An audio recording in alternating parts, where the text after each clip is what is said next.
The house had been mine for just over 6 years when the first letter arrived.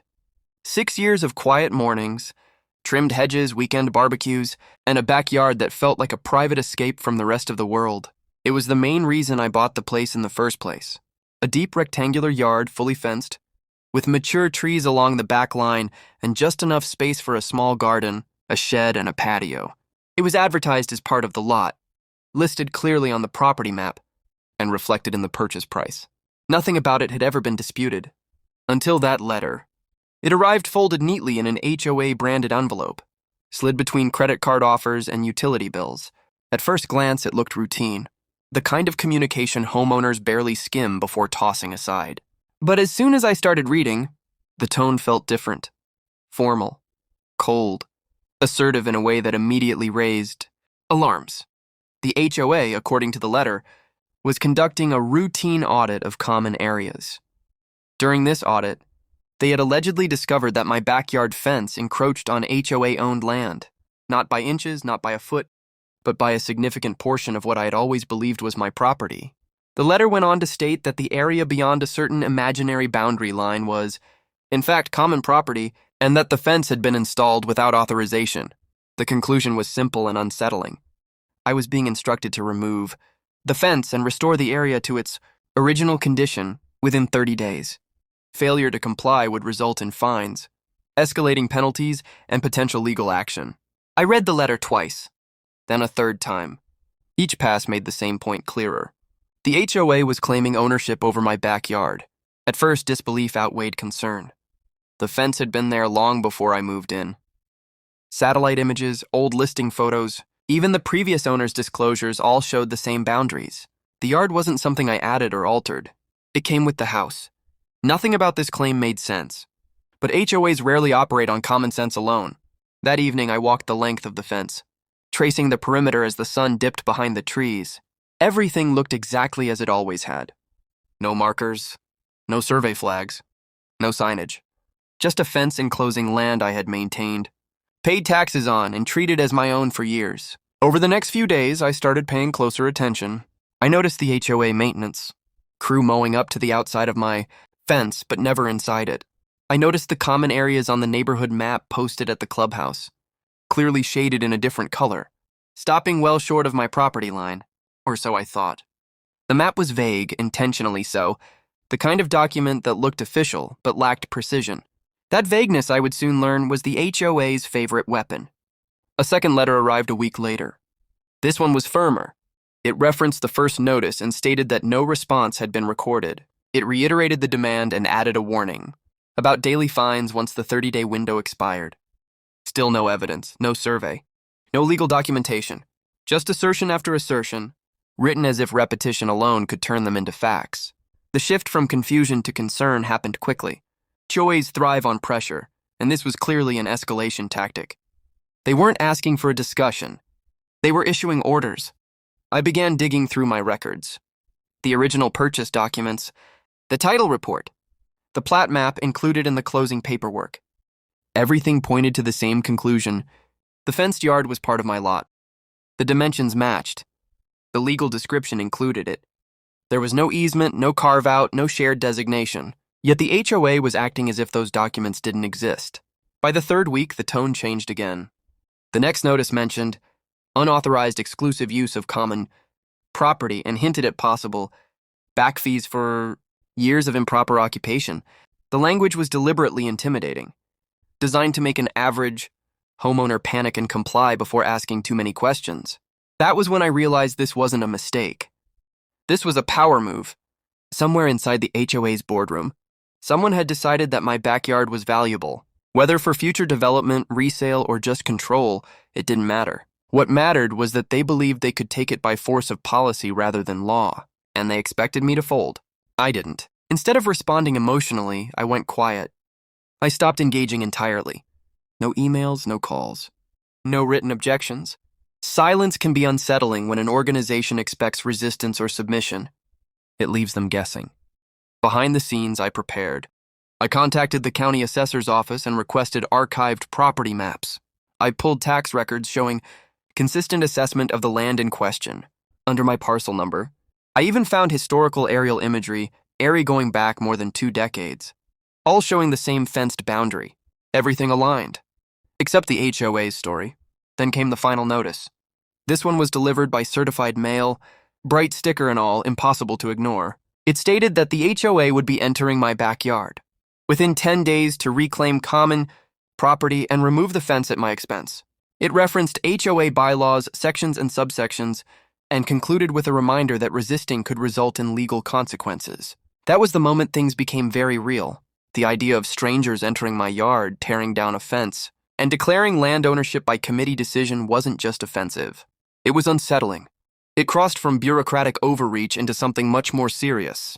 But it also clarified something important. The HOA wasn't confident. If they were, they would have shown proof. They would have presented a survey. They would have gone through proper legal channels. Instead, they were relying on intimidation and deadlines, hoping I wouldn't know my rights or wouldn't fight back. They had misjudged me. Rather than hire a lawyer immediately or engage in a drawn-out HOA dispute, I decided to make one call first. A call that most HOAs fear more than angry homeowners or legal threats. A call that shifts the balance instantly. A call to the city. I didn't know yet how dramatic the fallout would be. I only knew that if the HOA was wrong, and I was certain they were, they had just stepped into territory far beyond their authority. As the 10-day deadline loomed closer, and the HOA prepared to make its move, I dialed the number that would change everything, and unknowingly set off a chain reaction the HOA would spend months trying to undo. And that's where the real story begins. The city planning office wasn't the first number I tried. I started with the zoning department, then land use, then code enforcement. Each transfer felt deliberate, like a maze designed to filter out people who didn't know exactly what they were asking for. But I stayed patient, calm, precise. I didn't accuse or exaggerate. I simply stated the facts as clearly as possible. An HOA was claiming ownership of a portion of my deeded property and had announced plans to enter my land and remove a permanent structure without a court order. That was all it took. The tone on the other end of the line changed immediately. What had started as routine bureaucracy turned into something sharper, more alert. I was transferred again, this time to someone senior. I explained everything once more, slowly referencing parcel numbers, tax records, and the HOA's written notices. I made it clear that the fence was not new, that the land had been assessed and taxed as mine for years, and that the HOA had not provided a survey or any legal documentation. There was a pause. Then I was asked to email copies of everything I had. Within an hour, I received a response, acknowledging receipt and informing me that the matter fell under a category the city took very seriously. Unauthorized claims over private property, potential illegal entry, possible destruction of lawful structures. All issues that, if proven, carried consequences far beyond HOA fines. The city didn't argue. They didn't speculate. They verified. Over the next few days, the pace of events accelerated.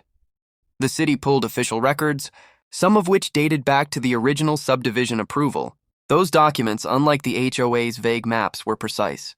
They showed lot boundaries, common areas, easements, and restrictions with exact measurements. And according to every official record, my backyard was mine, fully, unambiguously. But the most important detail wasn't just ownership. It was jurisdiction. HOAs operate within a narrow lane. They can enforce rules.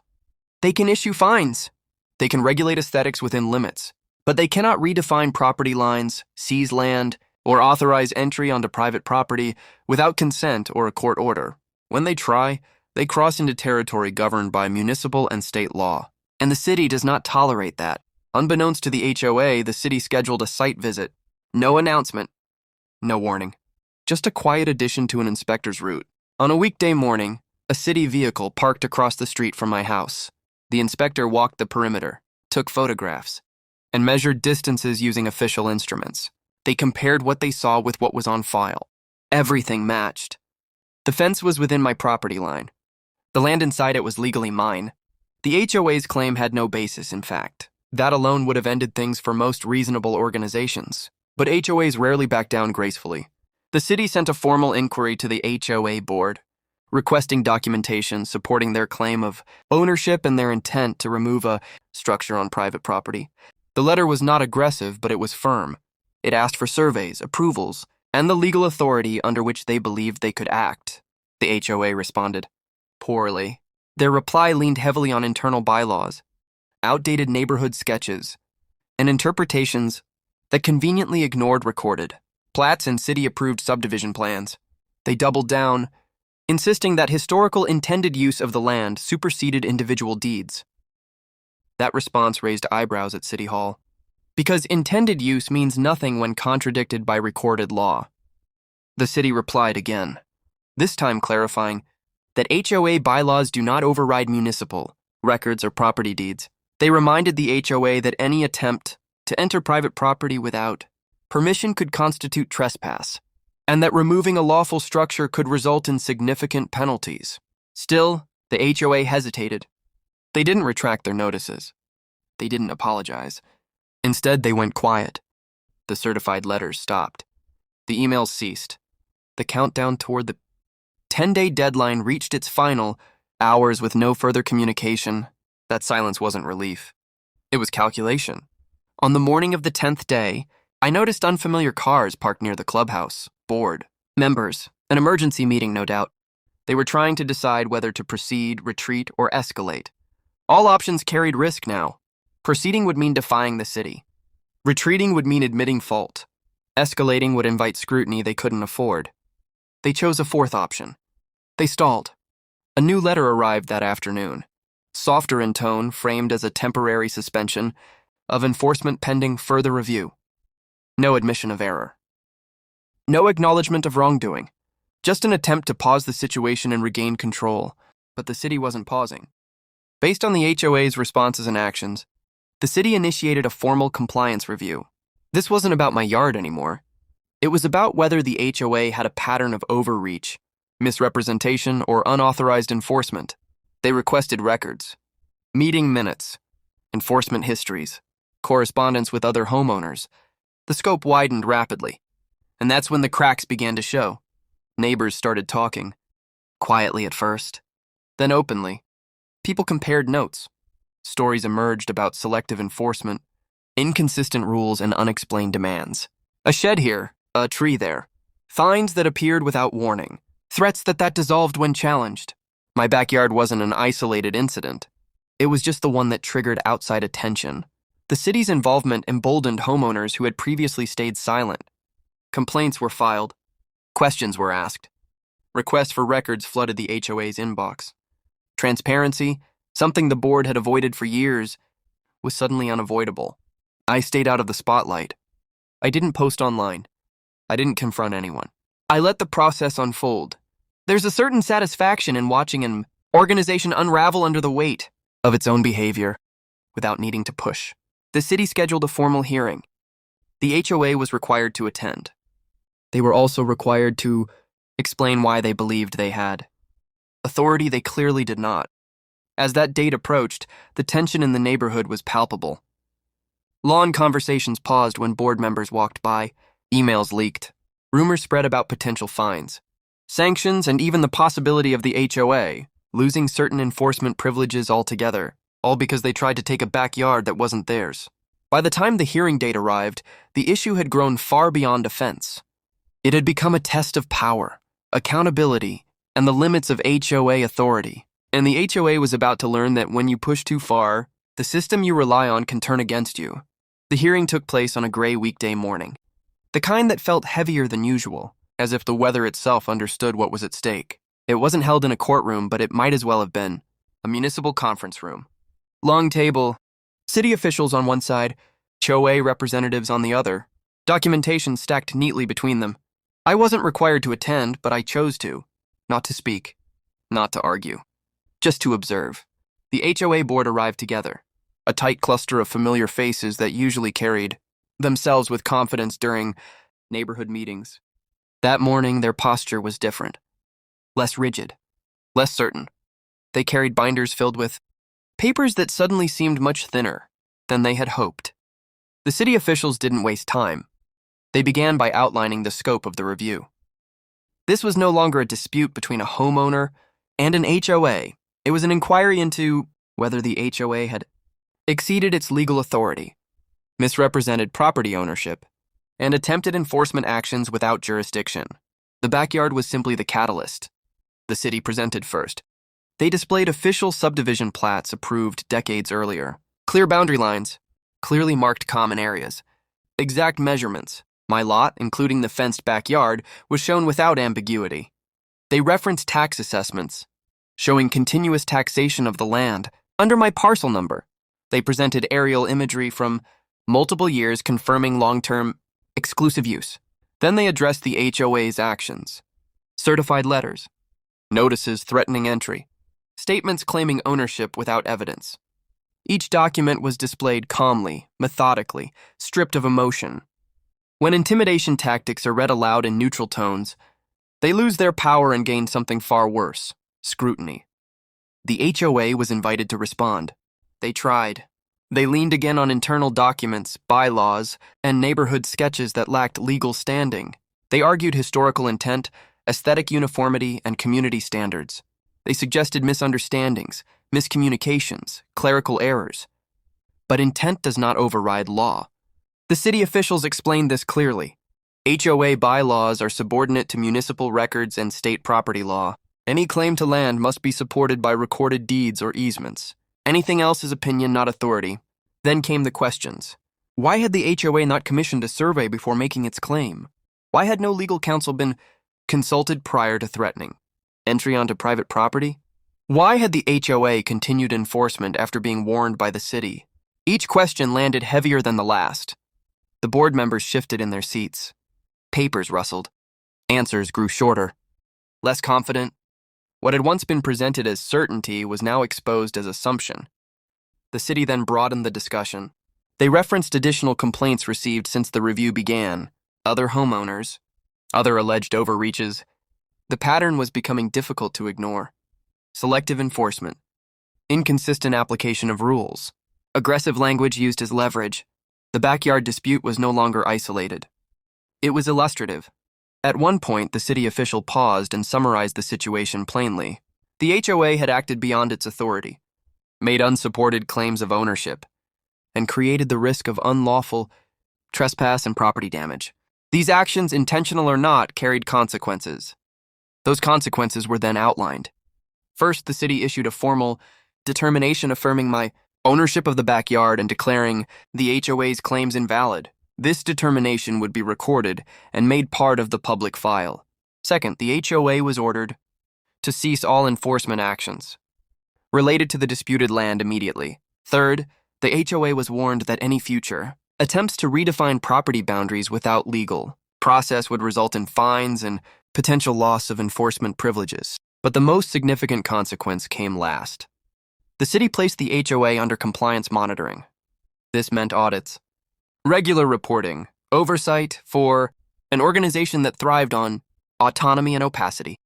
This was devastating. Every fine issued, every notice sent, every enforcement action would now be subject to review. The meeting ended without drama.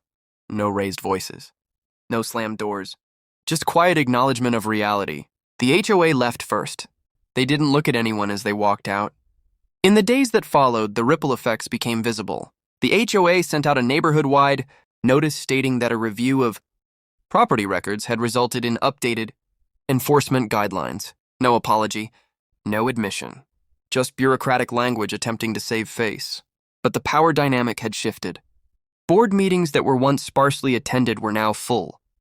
Homeowners asked questions, requested records, challenged fines. The board, aware of the city's oversight, responded carefully, cautiously. Gone was the aggressive tone. Gone were the threats. I received one final letter from the HOA. It stated that all prior notices regarding my backyard were rescinded and that the matter was considered closed. It thanked me for my cooperation. I didn't respond. I didn't need to. The fence remained. The yard remained. The land remained mine. But the story didn't end there. Within months, 2 board members resigned, citing personal reasons, of course. A third chose not to run for re-election. New faces stepped in, promising transparency and adherence to the law. Whether those promises would hold remained to be seen. What was clear was this: the HOA had learned a lesson it couldn't ignore. They had assumed authority where none existed. They had relied on intimidation instead of evidence.